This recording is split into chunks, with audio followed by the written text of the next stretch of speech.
Everyone, in today's video, I'm going to show to you how to use OmeTV.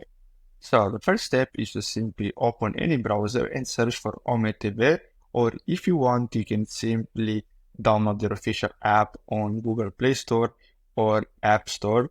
So depending on what device you want to use OmeTV on. And let's say you want to use it on your computer, so what you have to do is simply click on the first link, this one here, and then you're going to get redirected here where you'll be able to talk with other people. So you can see how many users are currently online. And at the bottom, as you can see, you have two buttons. So you have start and stop. So if you click on start, you'll be connected to someone random. And if you want, you can stop it by clicking this button. And when you are connected to someone on OmeTV, you'll be able to click on next. And if you want to switch to someone else, so instead of stop, you're going to see here next, and basically be able to change to another person.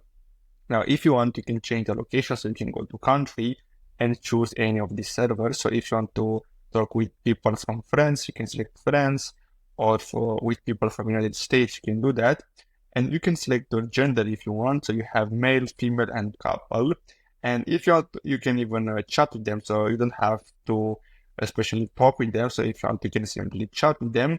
And of course, you're gonna have to give permissions, or if you want, you can leave it like this. So if you go to settings here, as you can see, you have the option to transfer messages.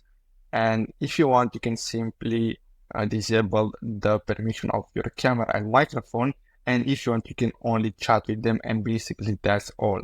So as I said, if you want, you can get the app on your mobile phone. You can get it on Google Play Store and App Store if you want to use it on your mobile phone. And basically that's all. So I hope you found this video helpful. Thanks for watching.